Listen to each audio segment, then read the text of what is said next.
This is my true story. I was a father of 9 sons. I worked my whole life to give them everything I never had: a home, an education, a family. I believed Christmas would always mean togetherness. But one winter night, when the snow fell quietly outside, all 9 of them left me alone. Not one phone call, not one visit, just silence. That night, I made a decision that would change everything. Before I tell you what happened next, tell me where you're watching from and what time it is there right now. And don't forget to subscribe, because this story will make you think twice about family. From the moment his first son was born, his life stopped being about himself. Every sunrise meant work, and every sunset meant exhaustion. But he never complained, not once. His hands, rough and cracked from years of labor, carried the weight of 9 futures. Each paycheck, no matter how small, was divided carefully. School fees, new shoes, food for the table, and savings for their dreams. He built their world one brick at a time, one sacrifice after another. There were nights when he would skip dinner so his children could eat well. He used to smile quietly as he watched them finish every last bit of food, not letting them know he had stayed hungry. When they were young, their laughter filled the small house. They would run to him when he came home from work, wrapping their tiny arms around his legs. In those moments, every ache in his body felt worth it. That house wasn't grand, but it was full of warmth, built from love rather than money. He worked 2 jobs for years, days spent lifting, building, fixing, and nights spent keeping records at a small store. His body aged faster than his face, but he didn't care. Each coin saved was a step toward his son's comfort. When one of them wanted a bicycle, he sold his old watch. When another wanted to go to university, he borrowed money and repaid it quietly over years. He told himself it was worth it. Fathers were supposed to give without counting. Christmas was always his favorite day. No matter how poor they were, he made sure the table was full. Rice, bread, roasted chicken, fruit if they could afford it. He would set the plates himself, even polish the old silver cutlery that once belonged to his father. It wasn't about food, it was about family. Every year, he would look around the table at his sons, 9 young men growing stronger, louder, more confident, and think, I did something right. Their laughter was his reward. As the years passed, the house grew quieter. One by one, his sons moved out, first for work, then for their own families. He understood. It was part of life. But as their lives expanded, his seemed to shrink. The calls became shorter, the visits less frequent, birthdays forgotten, holidays missed. Still, he excused them. They are busy, he would tell himself. They have children of their own.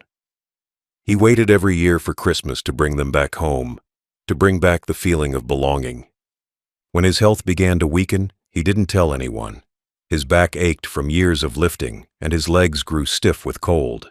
But he smiled through it, not wanting pity. He kept the house tidy, polished the same old silver, and set up a small Christmas tree by the window. It wasn't much, just a few lights, some ribbons, and a single angel on top. Every year, he told himself this one would be different. This year, they would all come. He spent the days before Christmas cooking slowly, preparing each dish with love. He made every son's favorite: spicy stew for one, honey cake for another, roasted chicken with garlic for the rest. He wanted to remind them of their childhood, the way home once smelled like care. He wrapped small gifts too: gloves, scarves, socks. Nothing fancy, but enough to show he still thought of them all. As he set the table, he could almost hear their laughter echoing again. He placed 9 plates neatly in a row, one for each son and one for himself, at the head of the table. He sat down for a moment and looked around the room. The walls were old, but full of memories, photographs of birthdays, graduations, weddings. Every face smiling, every frame a piece of his life. He whispered a small prayer of gratitude. At least I had them, he thought. But as night fell, the phone stayed silent. The road outside, once busy with footsteps and laughter, was empty. He called once, no answer. Then twice, still nothing. Hours passed. Midnight arrived. The candles burned low. The food grew cold. He sat there, staring at the 9 untouched plates, his reflection flickering in the glass. He told himself they were probably late. Maybe they were on their way. Maybe there was traffic. But deep down, he knew. One son had mentioned a party. Another had promised to call instead. Each had found an excuse that seemed harmless. But together, it became abandonment. The clock struck 12. Christmas had arrived, but not a single one of his 9 sons had. The laughter that once filled the room had turned into silence.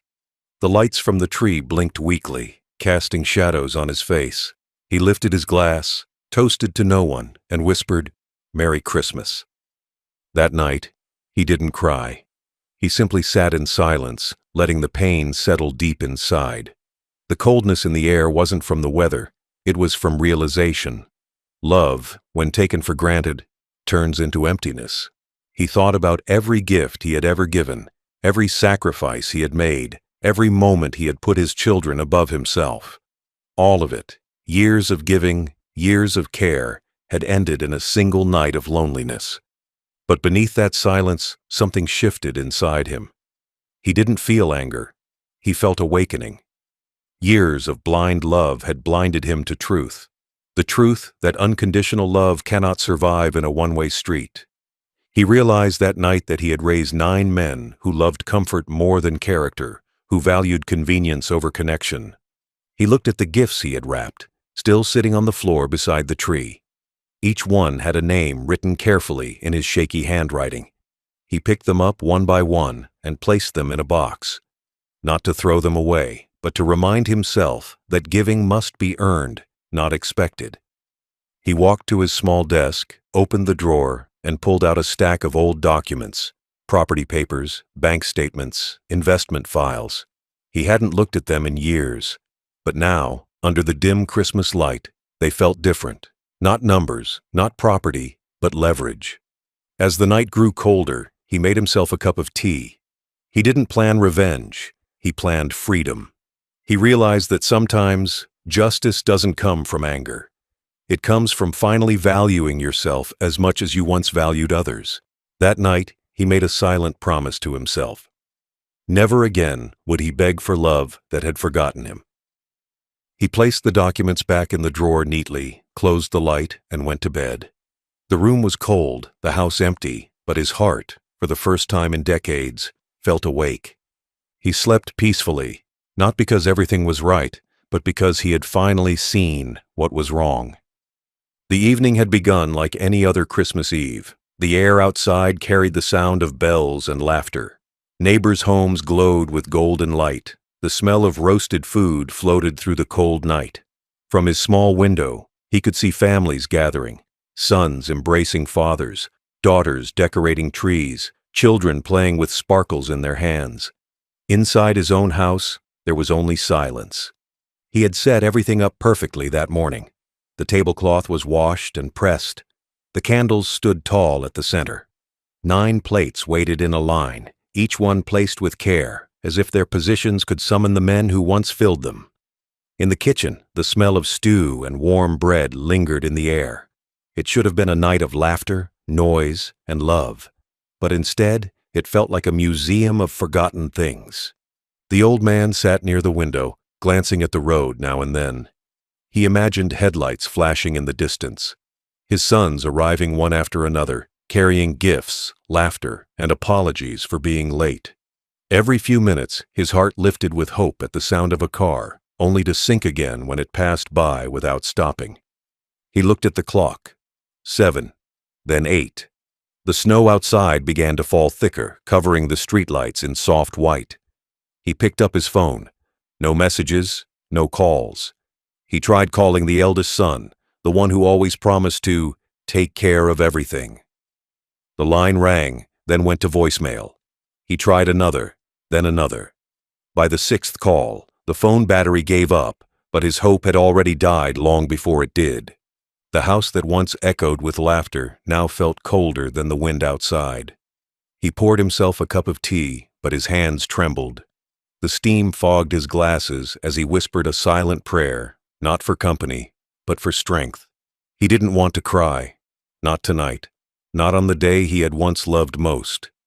Midnight came slowly, each minute dragging heavier than the last. He could hear fireworks from far away, the city celebrating what he had lost: family. The plates on the table stared back at him, untouched, as if accusing him of foolishness. He had cooked for 9 grown men who couldn't even remember their father existed. The stew had gone cold. The bread had hardened. The candles had burned halfway down. Yet he couldn't bring himself to blow them out. They were his last link to belief. Belief that maybe one of them would still show up, even if late, even if alone. When the clock struck 12, the quiet was unbearable. He picked up one of the empty glasses and raised it slightly, the way he used to when his sons were boys. "To family," he whispered. His voice cracked halfway through. The sound echoed across the empty room, bouncing back at him like mockery. He sat for a long time like that, staring at nothing, feeling everything. He remembered their childhoods, the mornings he carried them to school, the nights he stayed up waiting for them to come home safe, the days he worked while they played. He thought of the winters when he would mend their coats with old thread just so they wouldn't feel the cold. Those memories hurt now, not because they were gone, but because they had meant everything to him and nothing to them. Around 1 in the morning, the lights from the Christmas tree flickered weakly. He reached over and turned them off.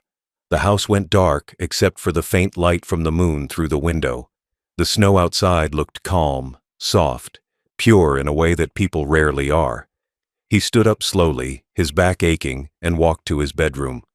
The chair beside the bed still held a small stack of gifts he had wrapped earlier: scarves, books, and one old photograph in a frame.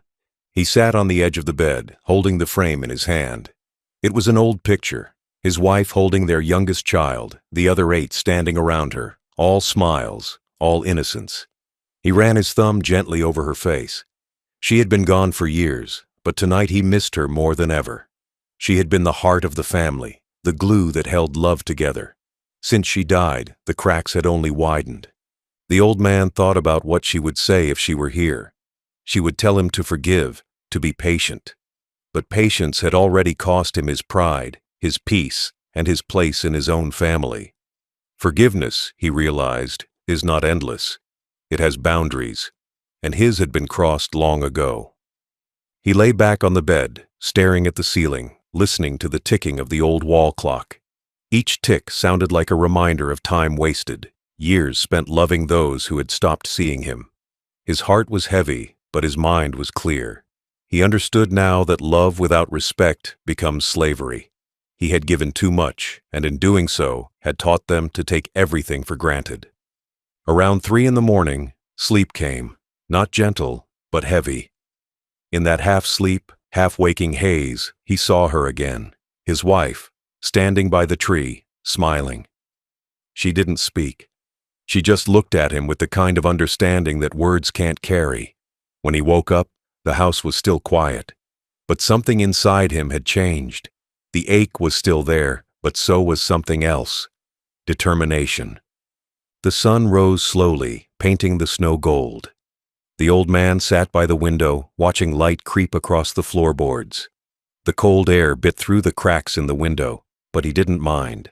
He had made it through the night, alone, but not broken. The pain that had entered his house last night was not going to leave unchallenged.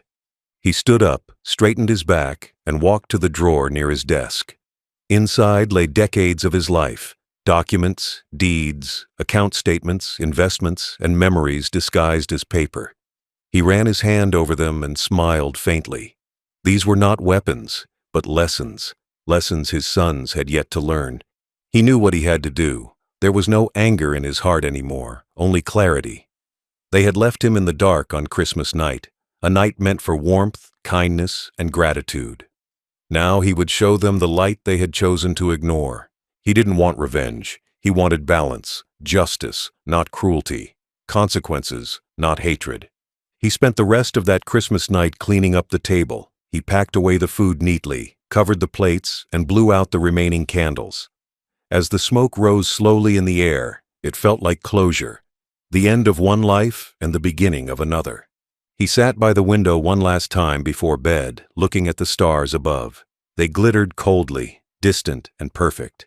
Somewhere in that sky, he felt his wife watching, nodding softly, as if approving what he had decided in silence. He whispered a final thought before sleep claimed him again. Not in anger, but in truth. They left me alone on the night that meant love. Tomorrow they will understand what it means to lose what they took for granted. And with that thought, he drifted into the kind of sleep that only comes after acceptance, deep, quiet, and sure. Morning light seeped through the curtains, thin and pale. The old man sat by the window, watching the snow melt slowly under the sun. The night had passed, but its silence lingered like frost in the corners of his heart. He wasn't angry anymore, not in the loud, burning way anger lives in the young. His pain had matured into something colder, sharper, more deliberate. It wasn't rage that filled him now, it was clarity. For the first time in his life, he understood what it meant to be done, not defeated, not broken, just finished with the cycle of giving and waiting for gratitude that never came. Love, he realized, can become a cage if given to those who don't value it. And he had built his own bars with kindness. He stood up, moving slowly, each motion deliberate. He cleaned the kitchen table, cleared the untouched plates, and packed the food neatly away. There was something therapeutic about it. Order where there had been neglect, structure where there had been chaos. Each plate stacked neatly was like a thought put back in place. He didn't throw away the food. He donated it later that day to the church nearby. Someone, somewhere, would eat what his sons had rejected. At least the food would find appreciation, even if his efforts hadn't. After cleaning, he made himself a cup of tea, weak but warm. He sat down again at his small desk, where the drawer of papers waited. It had been years since he'd opened them with intention, but now he did so with purpose. There was no trembling in his hands, only steadiness. He pulled out the property deeds first. The house was his, entirely. His name, signed in ink, stood boldly at the bottom of the page. He traced it with a fingertip, thinking about the day he'd signed it, the pride he'd felt. He had built this home not for himself, but for them. Each room carried his effort, every nail and wall built with the thought of his son's future. And yet, on the night that meant the most, not one of them had returned to the place he had built for their comfort. He flipped through old documents, insurance forms, savings certificates, investment papers. Everything was organized. He had always been meticulous about such things. Years of working in a small accounting job had taught him that numbers don't lie, even when people do. He began reading each paper carefully, one by one, as if rewriting the story of his own life. Every signature represented a decision, and now he was preparing for one final decision that would define everything that came after. He spent hours reviewing, organizing, and thinking. Occasionally, he'd glance up at the clock or take a sip of tea, but his focus never wavered. This wasn't revenge. It was closure. He didn't want to harm his sons. He wanted to teach them. He wanted them to feel the same emptiness they had gifted him. By afternoon, he was ready. He called his lawyer, a man he had trusted for decades, someone who had seen him through the ups and downs of his working years. The voice on the other end was warm, surprised to hear from him after so long. They spoke briefly. The old man's tone was calm, measured, almost emotionless. "I need to review my will," he said simply, "and I want to make some transfers." The lawyer asked if everything was all right, but the old man only said, "Everything is exactly as it should be." They scheduled a meeting for the next morning. He hung up, placed the phone gently on the table, and leaned back in his chair. For a long moment, he just sat there, listening to the clock ticking on the wall. It was a comforting sound, predictable, dependable, unlike people. That evening, he took a walk. The snow had stopped, leaving the world blank and quiet. The streets were empty, the houses glowing with warm light inside. He passed by windows where families laughed together, where fathers were surrounded by children and grandchildren. It hurt, but not in the same way it had before. This time, the pain came with a lesson, that love must be chosen, not demanded. He walked slowly to the park where he used to take his sons when they were small. The old wooden benches were dusted with snow, the swings creaking softly in the wind. He could almost hear their laughter again, faint, distant echoes of a time when they still looked up to him with pure eyes. He smiled sadly, placing his hand on one of the swings. "You were all I ever wanted," he whispered under his breath, though no one was there to hear. When he returned home, the house felt different. Not empty, free. For the first time, the silence didn't feel like punishment. It felt like ownership. Every object, every corner belonged to him again, not to their memory. He realized how long he had been living like a guest in his own home, always waiting for them to come and fill it. Now, it was his again, entirely his. That night, he wrote 9 letters, one for each son. The words were short, factual, and cold, not cruel, but precise. He wrote about what had happened, about how it felt to be left alone on Christmas. He didn't accuse, he described. He told them that love without respect has no value, that presence is worth more than gifts, and that one day they would understand what they had lost. Each letter ended the same way. "This house, and everything it holds, was built from love. You chose to walk away from it, so now it walks away from you." He sealed each envelope, placed them on the table, and went to bed early. The decision was final. The world would not change overnight, but by tomorrow, his life would begin again. The morning came softly. He dressed neatly, wearing the same coat he'd owned for 20 years, the one his eldest son had once mocked for being too old-fashioned. It didn't matter.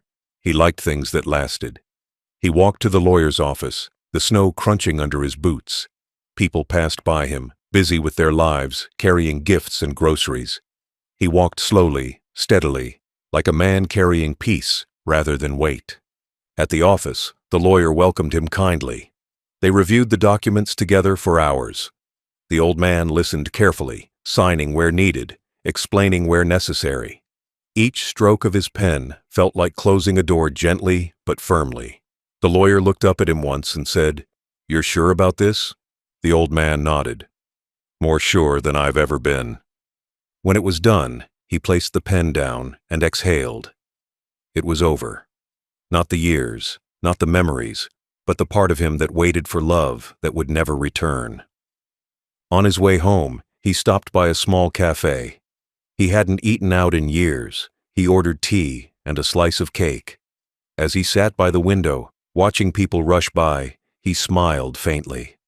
For the first time in decades, he was eating without worrying about someone else's appetite, without wondering who might need the last piece.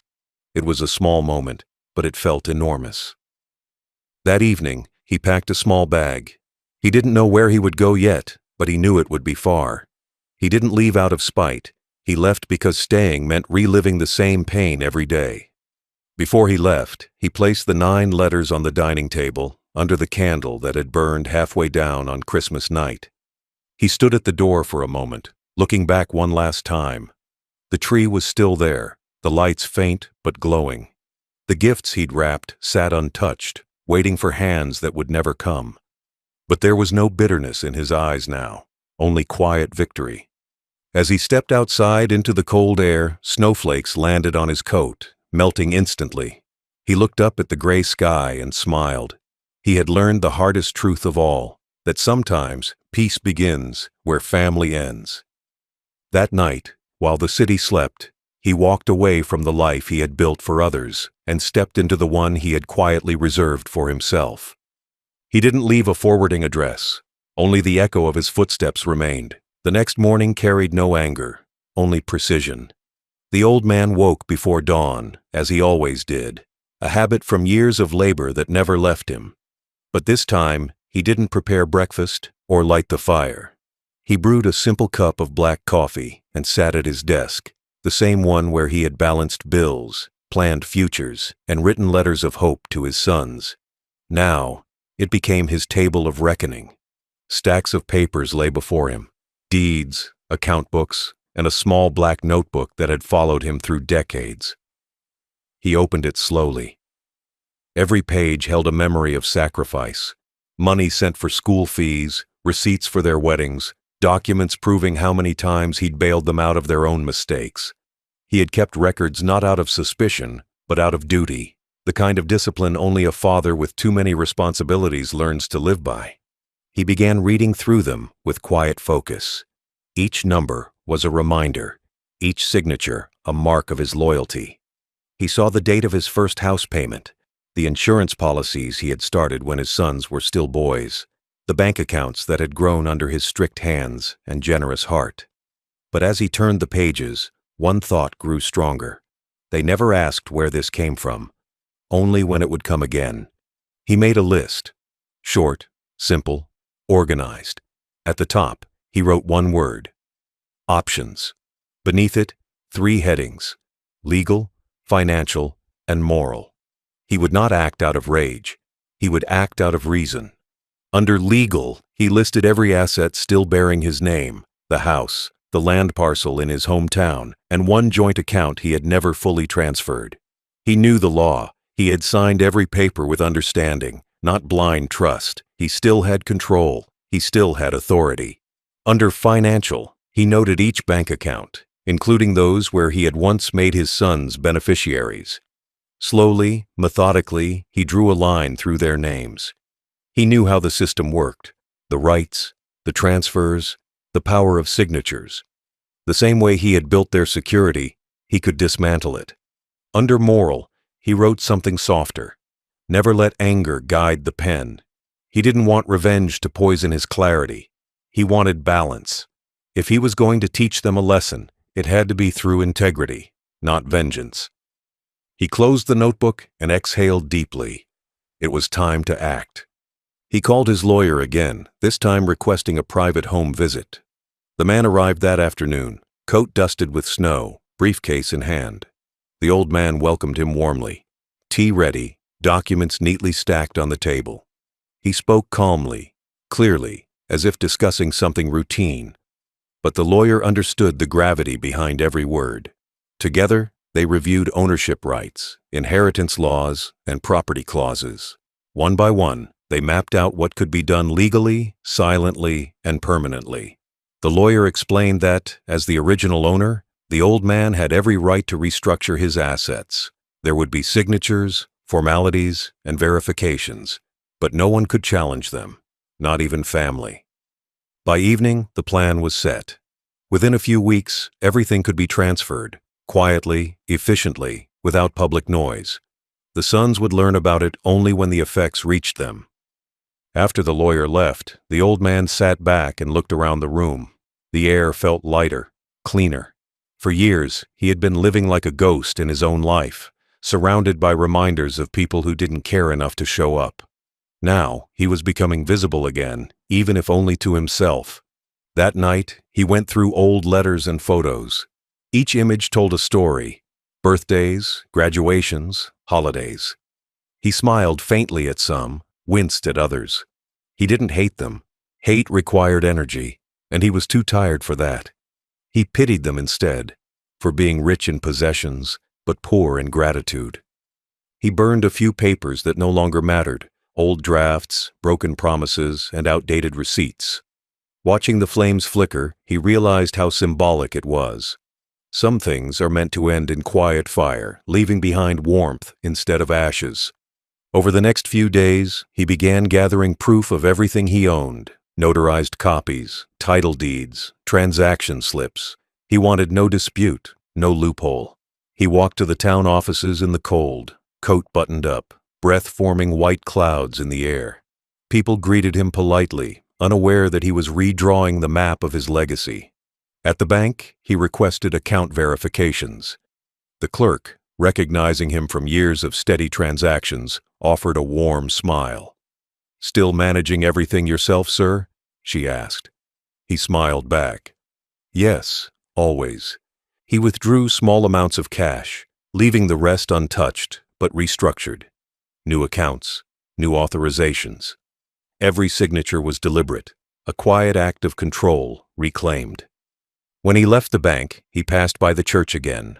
There was a nativity display out front, small figures of Joseph, Mary, and the infant. He paused for a moment, looking at the scene. The image of a father, a protector, resonated deeply. He had given his life to raising his sons, just as the figure of Joseph had guided a child not his own. But where faith had rewarded the righteous, his sacrifice had met silence. Still, he didn't curse the heavens. He simply nodded to the statue and walked away. At home, he made himself soup, simple and hot. He sat by the table with the same 9 chairs, but this time he didn't feel emptiness. He felt control. Every sound in the house belonged to him again.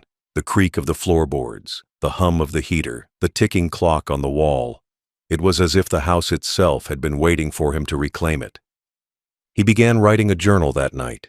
Each page held his thoughts, not of revenge, but of lessons. He wrote about humility, gratitude, and the dangerous comfort of assuming love is endless. He wrote about how easily respect dies when convenience replaces care. He didn't know who would read it someday, but maybe one of his grandchildren would. Maybe they would understand what their fathers never did. He sealed the documents he had prepared and stored them in a locked box beneath his bed. Inside it, he placed the notebook that had started it all, the list of options. It was his record of transformation, proof that even in old age, wisdom can be mightier than wrath. The days that followed were calm. He didn't call his sons. He didn't need to. He wanted the silence to grow, to make them wonder, to make them question. He knew human nature. When comfort disappears, awareness follows. He spent his mornings walking through the snow-covered streets, greeting shopkeepers, smiling at strangers. People often saw him as a lonely old man, unaware that beneath that calm exterior lived a man who had quietly rewritten the balance of power. Sometimes he'd pass by houses decorated for the new year, filled with laughter. He didn't envy them. He had lived that once, and he knew that behind some doors, love was only a performance. What he wanted now was truth and peace. As the week turned into 2, the lawyer called to confirm the updates were complete. "Everything has been finalized," the voice said. "The transfers, the accounts, the property, everything is in your control." The old man thanked him, hung up, and smiled.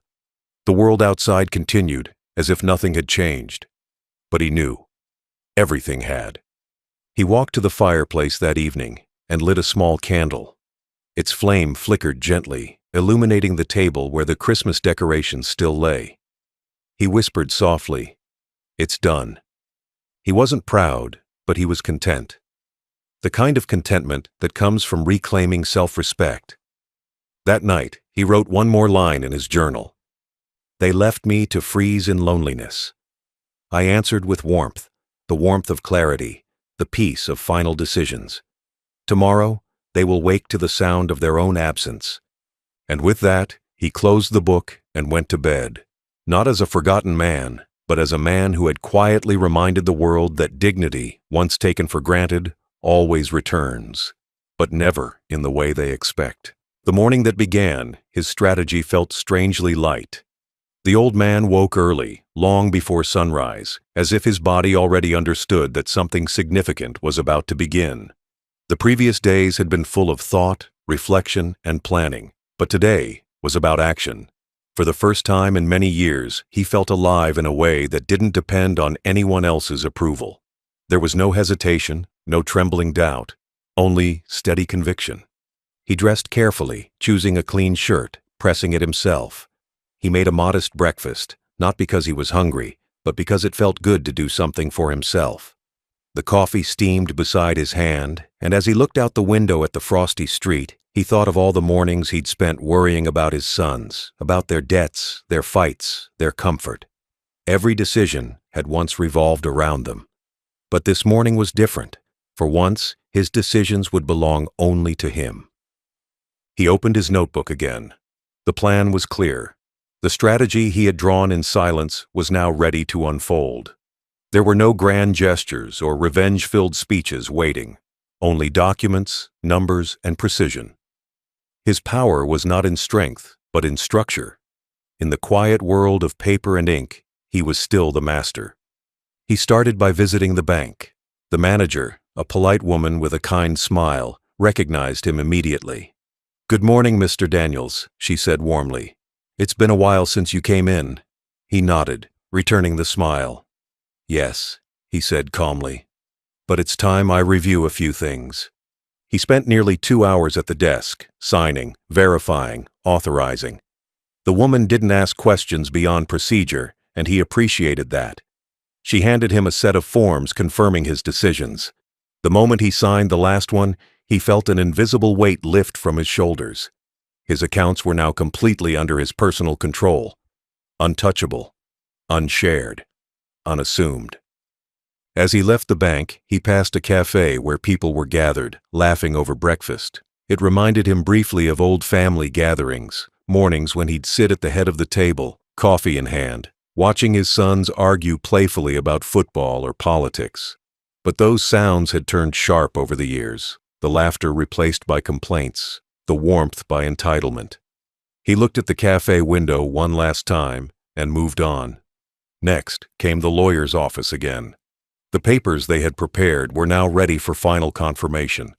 Titles, deeds, and trusts, all aligned perfectly with his intentions. He had created a structure where every asset he once held jointly now existed solely in his name or under controlled management that his sons could not access.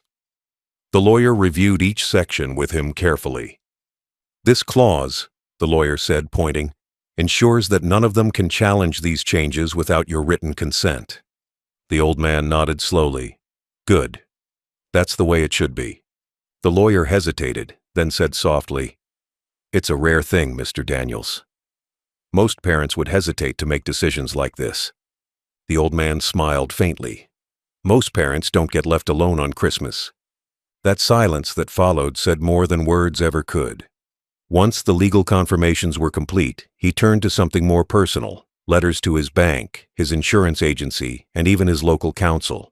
He requested updates to emergency contacts, next of kin, and mail forwarding. Every system that once had his sons' names on it now bore his alone. It wasn't erasure, it was liberation. By the afternoon, his briefcase was full of completed forms, stamped and sealed. He sat on a park bench nearby, resting for a while, the cold breeze brushing against his face. Around him, the city moved on as usual, people rushing, children playing, life going on. He smiled faintly, realizing how small the world's noise seemed compared to the quiet power of a decision made in peace. He pulled out a small envelope from his coat pocket.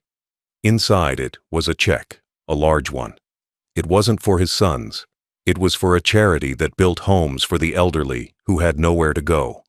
He wrote the organization's name slowly, his handwriting firm and sure. When he signed his name, it felt like he was signing himself into a new beginning. That evening, he returned home and poured himself a cup of tea. The house was still silent, but the silence had changed. It wasn't the emptiness of neglect anymore. It was the stillness of authority. He walked through each room, touching the furniture, the walls, the frames that still held memories. This had been the house of his family, but now it was the house of his peace. He went into his study and opened a drawer. Inside were copies of letters addressed to each of his 9 sons. He reread the first one, not to change it, but to reaffirm his decision. Each letter was factual, not emotional. He explained that after years of silence, he had decided to restructure his life. He mentioned that the assets they had once taken for granted were no longer theirs to rely on. He didn't scold or accuse. He simply explained that a man has the right to protect the dignity he built. He sealed the letters in brown envelopes and marked each one with a name. They would receive them soon enough, each one learning the cost of absence and arrogance. Later that night, he sat at the same dining table that had once been full. He set one plate for himself, one glass of water, one candle. He ate slowly, not with sadness, but with mindfulness. Every bite tasted like something he had earned back. After dinner, he went to the fireplace and lit a small fire. He took out one last photograph, his wife, smiling, with all 9 sons around her. The picture had yellowed with time. He held it for a long while before setting it gently on the mantel. "You'd understand," he whispered softly, almost to himself. "You always did." Then he folded up the last of his papers and placed them in a folder marked Final Decisions. On its cover, he wrote one last line: "Love cannot be forced, but respect can be restored." He slept early that night, not because he was tired, but because there was nothing more to worry about. Tomorrow would come with consequences, but those consequences would belong to them, not to him. When dawn broke the next day, the first messages began to arrive. Missed calls, texts, notifications. His sons, one by one, realizing something was wrong. Accounts locked, access denied, documents missing, properties updated. Their confusion would soon turn to panic, but by then, he would already be far away. He stood at the window one last time, watching the sunrise over the snow-covered rooftops. The golden light fell across his face, warm and clean. He felt lighter than he had in years. The burden of waiting, forgiving, and being disappointed had lifted. He whispered into the quiet, "It's over." And it was. The night before, it all changed, was calm. Eerily calm. The old man slept without tossing, without dreams, and without the familiar ache of regret. It was as if his soul had already crossed a quiet line between past and present. Everything had been signed, sealed, and documented. There were no loose ends, no uncertain choices left to haunt him. The papers he had spent weeks preparing were now locked away, resting beneath the soft glow of his bedside lamp. He knew that when morning came, the world around him would shift, subtly at first, then completely. When he opened his eyes, the light of dawn filtered through the curtains like a soft announcement. The air in the house felt different, lighter. He rose slowly, stretched his hands toward the ceiling, and felt a strange sense of peace running through his veins. He didn't rush. He made himself tea, stirred in honey, and sat by the window watching the street awaken. In the distance, a few cars passed, children walked to school, and shop shutters opened with the sound of metal rolling up. Everything looked ordinary, but this would be the most extraordinary day of his life. At precisely 9 in the morning, the first notification went out. The banks executed the legal updates his lawyer had filed. 9 separate names, his sons' names, were quietly removed from the joint accounts they had once used freely. Every transfer authorization, every access code, every secondary right was revoked. A digital sweep followed. Account passwords changed, credit lines frozen, and linked cards deactivated. The machine didn't hum or spark. It simply obeyed. What had been theirs to misuse for years was now gone in a few quiet seconds. In another corner of the city, lawyers' offices began sending notifications of property updates. Deeds and ownership titles were shifted under new terms, as per his clear instructions. The homes, once shared in entitlement, were now property of a new private holding trust. The trust didn't bear the family name, it bore his wife's maiden name, a tribute to the one person who had never betrayed him. The sons had once mocked the sentiment of tradition. Now, they'd find themselves trapped by it. By noon, confusion began spreading. Phones buzzed in kitchens and offices. One son, a businessman, stared at his bank app in disbelief, refreshing it again and again as if the numbers would magically reappear. Another, who had been planning a vacation, found his card declined at a store counter. 2 of them called the bank in anger, shouting into the phone, demanding explanations. But there were none, only the quiet, polite voice of procedure. "We cannot disclose account information. Please contact the primary holder." The eldest son, always the loudest and most self-assured, tried calling his father first. The phone rang 3 times, then went to voicemail. He called again, then again. Nothing. He texted, angry at first, then confused. "Dad, did you change something? My account isn't working. Call me back." No reply. He sent another. "Dad, this isn't funny." Still nothing. Meanwhile, the old man was at the post office. He had decided that some messages were better delivered the old-fashioned way, by hand and envelope. 9 letters, already written and sealed, each addressed to one of his sons. The postmaster, a kind older man himself, took the stack and smiled. "Sending all of these today?" he asked casually. The old man nodded. Yes, today feels right. As the letters were sorted and stamped, he felt something unexplainable in his chest, a mixture of closure and anticipation. He didn't want them to suffer. He wanted them to understand. He wasn't taking revenge. He was taking back respect. By early afternoon, the lawyer's office began fielding calls too. Each son, unaware of the others, demanded answers. What's going on? Why were our names removed? Why are the properties frozen? The lawyer remained calm, repeating the same line. Your father has made legal adjustments. Everything was done with full rights and authorization. You will receive written notice. That was all he said. That was all he needed to say. The old man walked through the market that day, a small shopping bag in hand. He bought oranges, bread, and a jar of jam. Vendors greeted him with familiarity, unaware of the silent storm unfolding in his family. He walked home slowly, savoring the rhythm of his footsteps. Every step was his, no longer tied to obligation, no longer weighed by ungrateful expectations. Back at home, he placed the groceries neatly on the table, then sat down to read the newspaper. The headlines spoke of politics, weather, and sports. Nothing about the quiet revolution happening under his roof. That was the beauty of it. Real power doesn't need to announce itself. It just moves, silent and unstoppable, like water reshaping stone. By evening, the first of the sons arrived uninvited. He stormed through the front gate, face red with anger, shouting for his father. But the house was calm, unbothered. The old man sat in the living room, a cup of tea in his hand, the fireplace quietly burning. The son barged in, demanding answers, but the old man simply gestured toward the envelope on the table. It was marked with his name. The son hesitated, breathing hard, before tearing it open. His eyes darted across the paper, scanning the precise, composed words. No insults, no bitterness, just facts. Every legal right you held under my name is now revoked. Every privilege you mistook for entitlement has been corrected. You chose distance over loyalty. I simply made it permanent. The son's mouth went dry. He looked up, but the old man was already standing, calm and quiet. Get some rest, he said softly. You'll need it.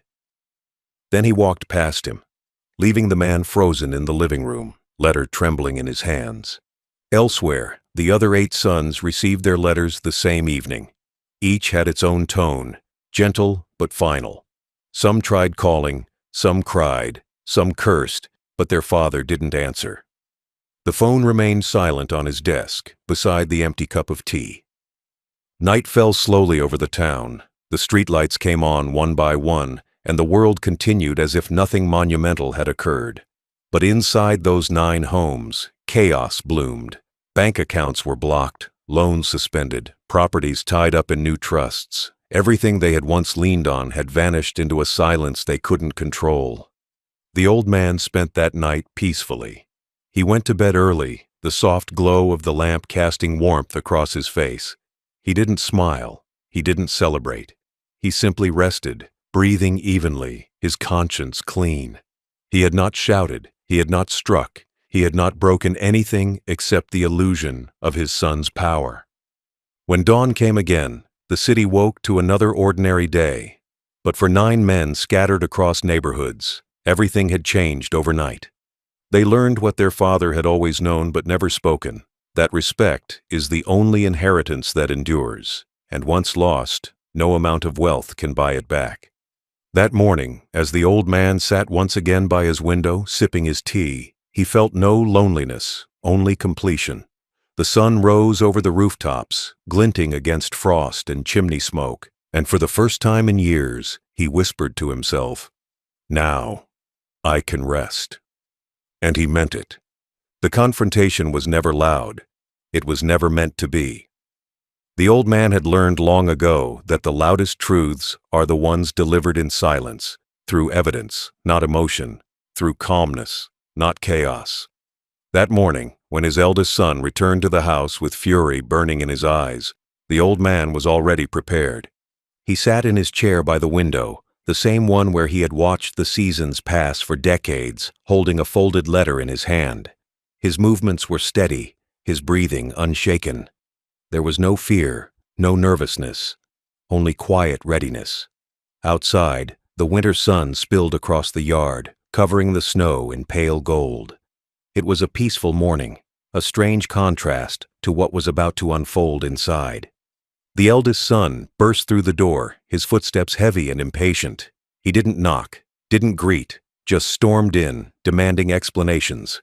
His voice echoed through the house, angry and desperate. But the old man didn't respond. He simply lifted his eyes once, met his son's, and then looked away again, as if staring into the horizon meant more than hearing another excuse. "Dad," the son shouted, his voice shaking, "what have you done? My account, my money, it's gone. You can't do this. It's illegal." His words trembled with panic, not pain. He wasn't grieving a broken bond. He was grieving lost comfort. Still, the father said nothing. On the table beside him lay 9 sealed envelopes, each bearing the name of one son. The eldest noticed them immediately. His voice dropped from anger to confusion. "What's this? What is all this?" The old man pointed at the envelope marked with his name. It was a small gesture, slow and deliberate. The son hesitated before picking it up. He tore it open roughly, his hands shaking, his breath uneven. Inside was a letter, typed neatly, signed at the bottom in his father's old, strong handwriting. The message was simple and short. It told the truth. It explained that the man who had given them everything had finally decided to give himself peace. It stated that every asset, every home, every account that once bore their shared names was no longer theirs to touch. It declared that responsibility and respect could no longer be borrowed. They had to be earned. When he finished reading, the eldest son's hands dropped to his sides. His face turned pale, his jaw stiffened. For the first time in his adult life, he had no argument. He looked up, and in that moment, he saw his father not as an old man, not as someone weak and forgetful, but as the same powerful figure who had built everything they had once taken for granted. The authority in his silence was louder than any anger could have been. One by one, the others began to arrive. The sound of cars pulling into the driveway filled the afternoon. The doorbell rang again and again, 9 men arriving at the same place for the first time in years. Some came with tears, others with rage, all with confusion. But the old man didn't flinch. He remained seated, his cane resting beside him, a soft calmness on his face. His eyes moved from one son to another as they entered the living room. The same room that had once been filled with laughter, birthday candles, and noise. Now it was filled with tension and silence. They surrounded him, 9 grown men, dressed in the pride their father had paid for, standing before the man they had once called the foundation of their world. But none of them could look him in the eyes for long. The youngest son, voice trembling, broke the silence first. "Dad, please, this isn't fair. You can't just take everything. We didn't mean to hurt you. It was just Christmas. We got busy." The father's expression didn't change. He leaned forward slightly, his elbows on his knees, his fingers interlocked. He didn't raise his voice. He didn't move. He just looked at the boy, no longer young, no longer innocent. And that gaze alone made the man's voice falter. The eldest tried again. "You think this will fix something? You think making us broke will make you happy?" The father finally spoke. His words were quiet, heavy, and measured. "No," he said simply. "It will make me free." Silence followed. None of them expected to hear his voice. Not like that, not so calm. He continued, each word deliberate. "For years, I gave you everything I could. I thought that would make you love me. I thought giving was the same as being appreciated. I was wrong. What you wanted was comfort. What I wanted was connection. We never wanted the same thing." He looked at each of them, one by one. "You left me alone on the day that was meant for family. That told me everything I needed to know. So I gave you what you gave me, nothing." No one spoke after that. The middle sons shifted uncomfortably, some looking down, others trying to blink away tears. The youngest clenched his fists, wanting to protest but unable to find the words. The oldest, who had once been bold and commanding, looked small now, his confidence crumbling into quiet shame. The father rose slowly from his chair, his back straight, his movements steady. He walked to the fireplace, placed his hand on the mantel, and looked at the photo above it, the one taken 20 years ago, when his family still smiled as one. He studied it for a long time, then turned to them again. "This house," he said softly, "was never a gift. It was a responsibility. I built it for all of you, to have somewhere to belong. But you turned it into a storage of selfishness. So now, it belongs to someone who will value it." Gasps filled the room as his words sank in. Some of the sons exchanged glances, realizing what he meant. He had sold it, the very home they stood in. "You can't do that," one of them shouted finally. "You don't have the right." The father smiled faintly. "The papers say I do." His calmness cut deeper than any shout could. A few of the sons tried to reason with him, others simply stood frozen, too stunned to speak. But the old man no longer needed their approval. Every plea sounded like noise, every apology like a performance. He had spent his life listening to their words. Today, he was listening only to the truth. When the noise finally faded, he picked up his coat, draped it over his arm, and stood by the doorway. "I'm leaving tonight," he said quietly. "There's nothing left here for me but memories, and not all of them are kind." He looked at them one last time, not with anger, not even disappointment, but something softer, sadness, perhaps, or closure. "You'll understand one day," he said. "When you have nothing left but silence, you'll hear what love actually sounds like." Then he opened the door and stepped outside. The cold air hit his face like a baptism. Behind him, the house fell silent. Inside, 9 sons stood frozen, surrounded by the echoes of their father's absence. No one chased after him. No one called his name. The only sound that followed him was the faint creak of the wooden floor, the closing door, and the distant hum of wind across the snow. He walked down the empty street with steady steps, his figure small but strong against the fading light. Each step was final, but not heavy. He wasn't running from them. He was walking toward peace. That night, as he reached the train station, he looked up at the schedule board glowing in the dark. It didn't matter where he went. Anywhere that wasn't home would do. He bought a ticket with cash, took a seat by the window, and watched as the train began to move. The lights of his old neighborhood disappeared behind him, fading into memory.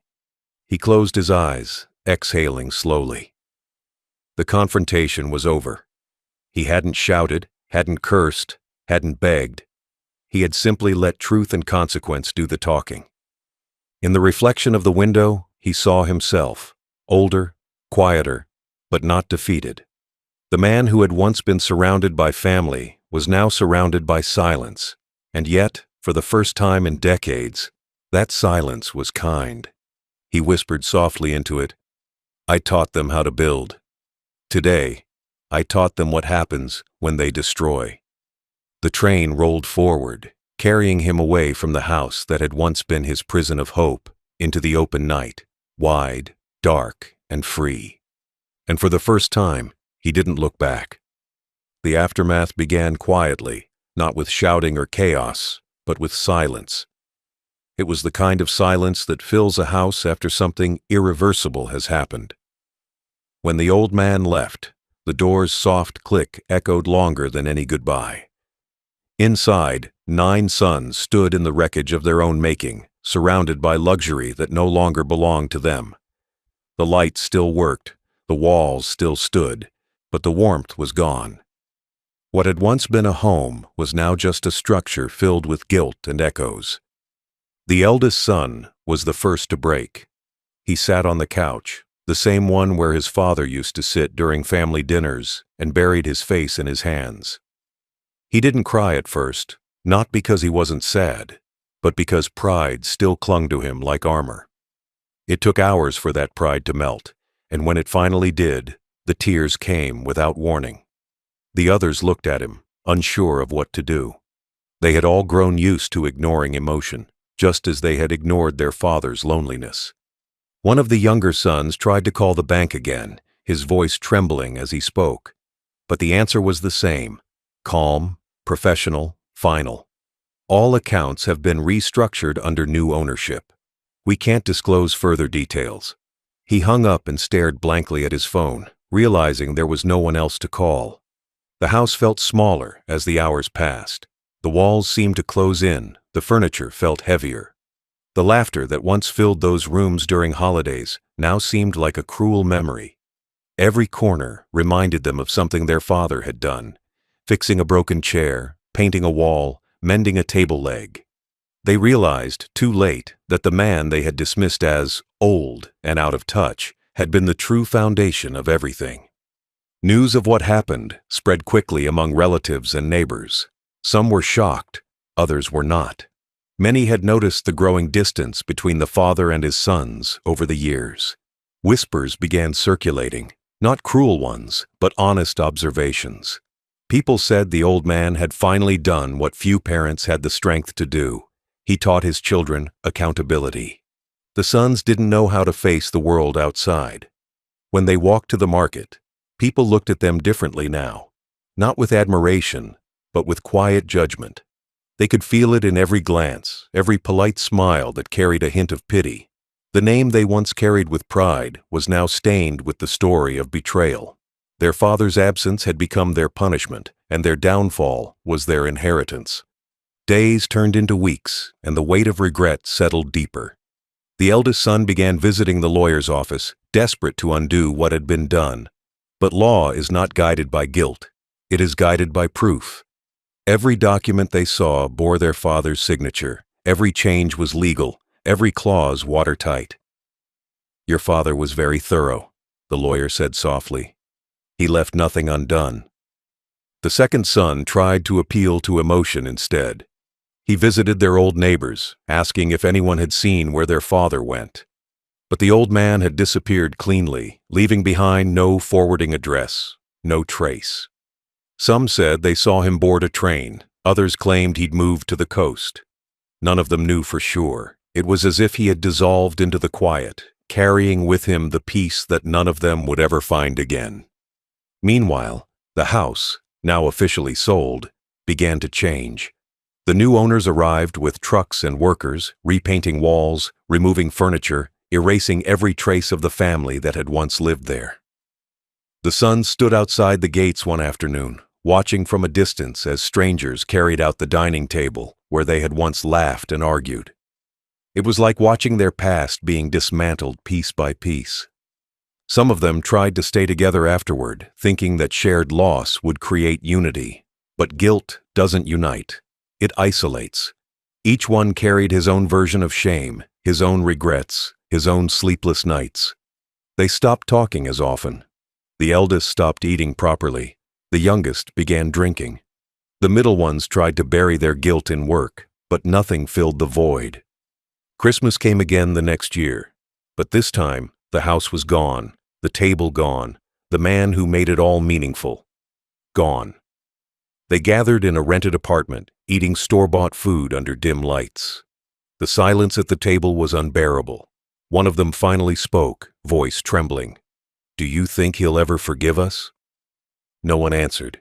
Far away, the old man sat by a window overlooking the sea. He lived in a small apartment now, simple, quiet, and full of sunlight. His mornings began with tea and ended with peace. Sometimes he'd walk by the shore, letting the cold waves touch his feet. He didn't think of the past with anger anymore. He thought of it with understanding.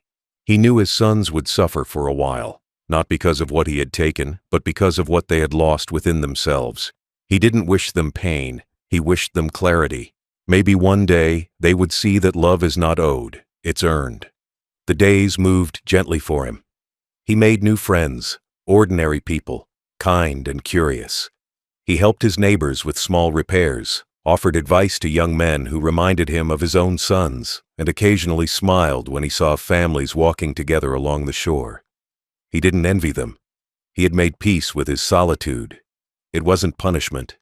It was freedom. He kept one photograph on his bedside table, an old family picture taken decades ago. His wife stood beside him, their sons lined up in front of them, all smiles. He looked at that picture often, not to remember pain, but to remember purpose. It reminded him that he had lived, loved, and given everything he could. The mistakes were not his burden anymore. Back in the city, his sons began changing too, slowly and painfully. The eldest stopped shouting and started listening. The second began volunteering at a local shelter, perhaps trying to balance some invisible scale. The youngest finally wrote a letter, a long, honest one, though he didn't know where to send it. Each of them, in their own way, began to grow into the men their father had always hoped they would become. But the cost of that lesson was heavy. It wasn't about money anymore. It was about absence.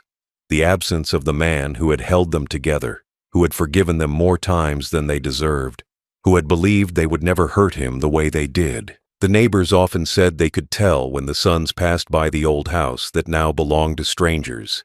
They'd stop just for a moment and look through the gate. Maybe they were hoping to hear his voice again. Maybe they were remembering what it used to sound like when he called them home for dinner. But those echoes were gone now. The house no longer remembered them. It belonged to people who filled it with laughter that didn't sting and meals that didn't taste like guilt. In the quiet of his seaside home, the old man sometimes wrote in his journal. He wrote not to record revenge, but to capture peace. One entry, written in small, steady handwriting, said, "When love turns into duty and duty turns into burden, freedom is not betrayal. It is survival." He closed the notebook, placed it by the window, and smiled faintly. The wind carried the scent of salt and seaweed into the room, and he breathed deeply, feeling alive, content, unchained. That night, as he sat beneath the stars, he thought of his sons, not with bitterness, but with a soft, forgiving ache. "Maybe one day," he whispered, "they'll understand." And somewhere, miles away, one of them looked out at the same stars, whispering into the night, "I'm sorry."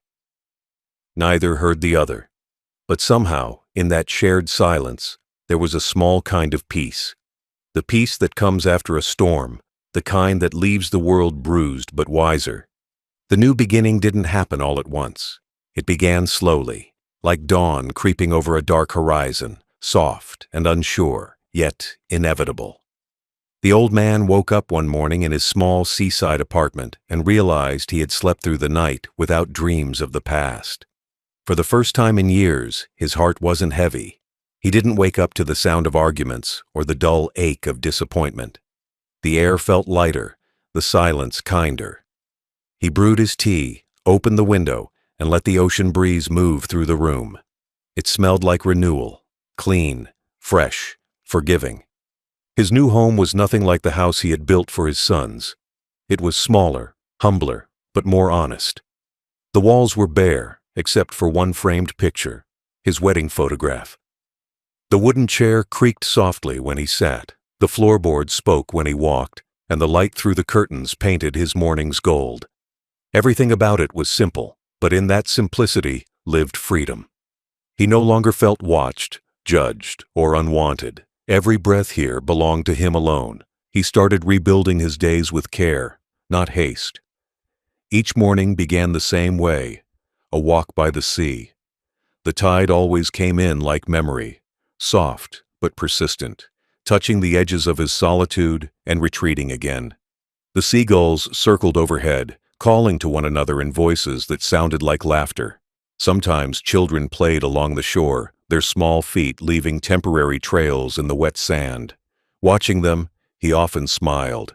Their joy reminded him of his sons when they were young, before ego had poisoned love, before greed had silenced gratitude. He didn't resent the memories anymore. They were part of his story, just no longer part of his pain. He found quiet purpose in helping others. The small fishing village near his home was filled with families who worked hard but had little. He became a familiar face there, the kind old man who always carried extra bread, who helped fix broken nets, who sat with the children when their parents were away at sea. The villagers didn't know his past, they only knew his kindness. And that was enough. For the first time in a long time, he was valued for who he was, not for what he could give or what people expected from him.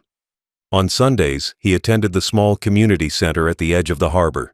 It wasn't a church, but people gathered there for warmth, food, and stories. He would sit among them, listening quietly.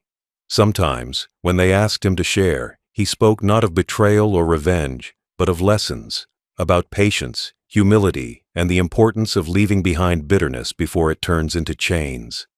His words were simple, yet they carried the weight of lived truth. People listened, not because his story was dramatic, but because it was real. There were moments of loneliness, of course. Even peace can feel empty when it's new. Some nights he sat by the window, looking at the moon hanging over the water, and wondered what his sons were doing. Were they still angry, regretful? Did they miss him, or had they buried his memory under pride and excuses? He didn't know, but he didn't let the questions haunt him anymore. He had accepted that some answers arrive too late, and some never arrive at all. One day, a young fisherman brought him a letter.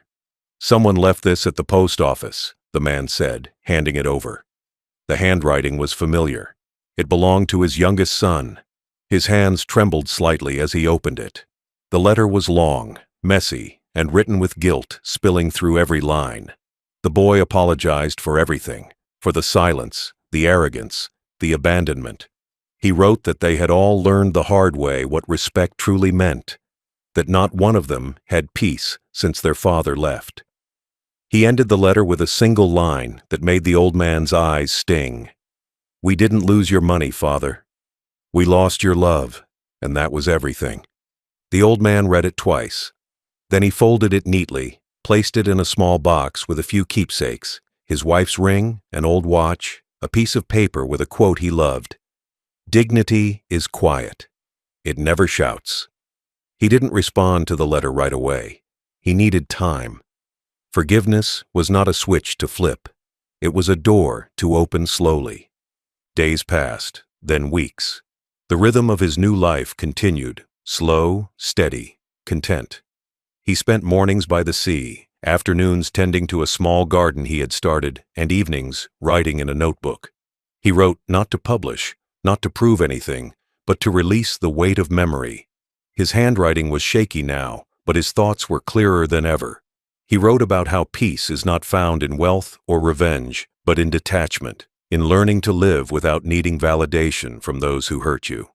As months turned into a year, his health began to wane slightly. The sea air was kind, but age is a quiet truth that never forgets. He didn't fear it. He had lived long enough to understand that life is not about how long you stay, but about how clean your heart feels when you leave. Each night before sleeping, he whispered a short prayer, not for wealth or longevity, but for forgiveness, that he could forgive others fully, and that others might one day forgive themselves. One evening, near the end of winter, he walked down to the shore just before sunset. The waves were calm, the sky streaked with shades of orange and pink.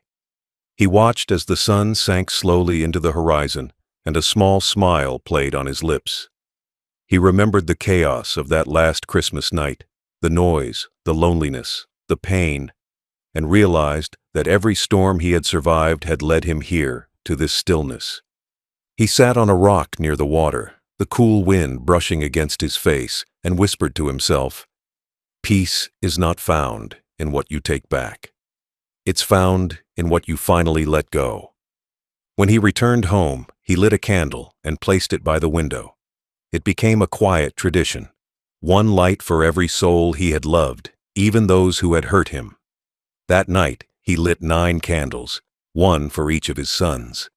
The next morning, the young fisherman returned, holding a letter with trembling hands. "They came," he said softly, "your sons. All of them. They were here early this morning, looking for you. They said they'll come back tomorrow." The old man smiled, eyes glistening. He didn't say anything for a while. Then, with a calm voice, he said, "Tomorrow is a good day." That night he slept peacefully, deeper than he ever had. In the stillness of dawn, as the waves whispered against the shore, he passed away in his sleep, a faint smile on his face, the letter from his son resting near his heart. When his sons arrived the next day, they found him sitting peacefully by the window, as though still watching the sea. The candles from the night before had burned out, their wax hardened like tears on the table. In his small box, they found the letter they had written, the wedding photo, and a note addressed to them all. It read, "My sons, I don't hate you. I never did. I just wanted you to remember what love costs when it's taken for granted. I have no regrets. The sea was kind, and silence was my friend. Be kind to yourselves. Be kind to others. That's the only inheritance worth keeping." They stood in silence for a long time, none of them speaking. The sound of waves filled the room. For the first time in years, they cried, not for money, not for property, but for the man who had loved them even as he walked away. From that day forward, every Christmas, they visited the sea. They brought candles, bread, and a flask of tea, his favorites. They sat by the water, told stories, and for the first time in their adult lives, they listened to the silence their father had once loved. And though he was gone, his lesson lived in them, quiet, steady, unshakable. The old man had left behind more than houses or money. He had left behind truth. He had shown that sometimes walking away isn't abandonment. It's the most powerful form of love. Years passed, and the old man's story became something of a whisper, a story told in markets, at bus stops, and in quiet conversations between families. They spoke of him not as a bitter man, but as a man who had mastered the rarest kind of peace, the peace that comes from letting go without hate. Even after his passing, his spirit seemed to linger in the places he had touched, the seaside path where he walked, the bench where he sat with his tea, the window where he watched the sunrise. If he could speak again, his reflection would not sound like revenge or regret. It would sound like wisdom softened by time. It would be the voice of a man who had seen how love can turn into entitlement, how giving without boundaries can lead to heartbreak, and how silence, though often misunderstood, can be the most powerful teacher of all. He would begin by saying that love must always have limits, not because one stops caring, but because boundaries protect dignity. When I was younger, he might say, I believed love meant giving everything until there was nothing left. But I learned too late that love, without self-respect, turns into servitude. You must never feed someone so long that they forget to feed you back. He would talk about pride, not the kind that builds walls, but the kind that keeps a soul standing even when the body grows old. There's a difference between being humble and being humiliated, he'd reflect. I spent years thinking silence would make people change. But silence only works when the other heart is listening. When it isn't, silence becomes your own burial ground. If he were to look back at his sons, he wouldn't see enemies. He'd see broken reflections of himself, pieces of the same love that had grown wild and selfish without guidance. He would admit that maybe he had been too soft, too trusting. That maybe, in protecting them from pain, he had protected them from learning empathy. When you give without teaching gratitude, he'd write in his journal, you plant trees that grow fruit without roots. The years he spent by the sea would feel like his second life, a life lived not for others, but for himself. He would recall the mornings when the fishermen greeted him, the laughter of children who reminded him that innocence still existed somewhere in the world. He'd remember how peace had felt foreign at first, too quiet, too still, but how it eventually wrapped around him like an old friend, teaching him that loneliness and solitude are not the same. Loneliness is an ache, solitude is a cure. He would think of forgiveness, that complex, heavy word people throw around as if it's easy. Forgiveness to him was not about forgetting what happened, it was about choosing not to carry it anymore. Forgiveness, he'd write, is not a gift you give to others. It's a release you give to yourself. You don't do it to make them comfortable. You do it so your heart can rest. Sometimes, on sleepless nights, he would imagine his sons sitting around a table, older now, quieter, maybe wiser. He would hope they talked about the good memories, not just the day he left. He would hope they told their own children about him, not as a man who punished, but as a man who refused to be broken. He'd want them to say, our father loved us deeply, but when we lost our way, he reminded us what love really meant. He would remember the day he made his final choice, the day he walked away from the house that no longer felt like home. It had been painful, yes, but liberating too. Walking away, he'd reflect, isn't running. It's reclaiming the direction of your life. Some roads require solitude, not company. He would smile faintly, remembering how the train window had shown him both his reflection and the fading city behind him, a metaphor he hadn't missed. To leave behind the noise of betrayal and move toward the sound of waves was, perhaps, the purest form of healing. In his final reflections, he would not speak of wealth or punishment. Those things had lost meaning long ago. He would speak, instead of small, invisible victories, of the first meal he ate without shame, of the first night he slept without waiting for an apology that would never come, of the first morning he woke up and realized that peace, once tasted, is worth any price. His writing would be steady, his tone gentle. People believe revenge is about making others hurt. But real revenge is living well, calmly, fully, without needing their approval. They think justice is about balance, but real justice is when your spirit no longer bends to pain, when you no longer carry the weight they gave you. He would recall the candlelight that had once flickered in his window, 9 candles for 9 suns. Each flame had represented both love and lesson. He didn't light them out of spite, but out of remembrance, not to curse the past, but to illuminate what it had taught him. They say light chases away darkness, he'd muse, but sometimes you must learn to be your own light when everyone else leaves you in shadow. In his reflection, he would finally admit something few ever have the courage to say aloud, that sometimes family can hurt you deeper than strangers ever could, because strangers wound your pride, but family wounds your heart. Yet even then, love can remain, changed, quieter, but still alive beneath the scars. Love doesn't die, he'd write softly. It transforms. It stops reaching outward and begins to grow inward. He would also reflect on gratitude, not the kind that's spoken at dinner tables, but the quiet gratitude for ordinary things, the sunrise, the sound of rain, the laughter of distant children, the taste of simple food. I once thought happiness was in abundance, he'd note. Now I know it lives in enough. If anyone were to find his final journal, they would not find bitterness. They would find grace. His words would not scold or accuse. They would guide. When the world forgets your worth, one entry would read, don't scream, don't chase. Simply remember that silence is not weakness. It's wisdom choosing where to spend its strength. He would close his reflection with a truth learned too late, but lived long enough to teach. We cannot control how others love us, but we can control how long we let their love define our peace. In the last pages, his handwriting would grow faint, the ink lighter, the sentences shorter, as though the words themselves were growing tired, ready to rest.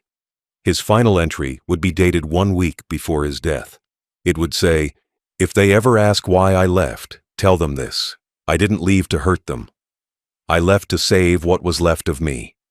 I left because love should never taste like humiliation. I left because peace waited for me. And I was finally brave enough to meet it." The sea would keep his secrets after that. The wind would carry his words to no one and everyone at once. And those who heard his story, whether through whispers, letters, or memory, would find themselves changed, even if just a little. Because the truth of his life was not about betrayal or revenge. It was about restoration, about an old man who lost everything except his dignity, and in losing all else, found himself again. And somewhere, in a quiet coastal town, the waves still touch the same shore he once walked. They speak softly, as if carrying his final thought across time, a thought that belongs to every soul who has ever been broken and rebuilt. He spit cruelty, I answered with silence. He mocked love, I answered with peace. In the end, I did not win, I healed.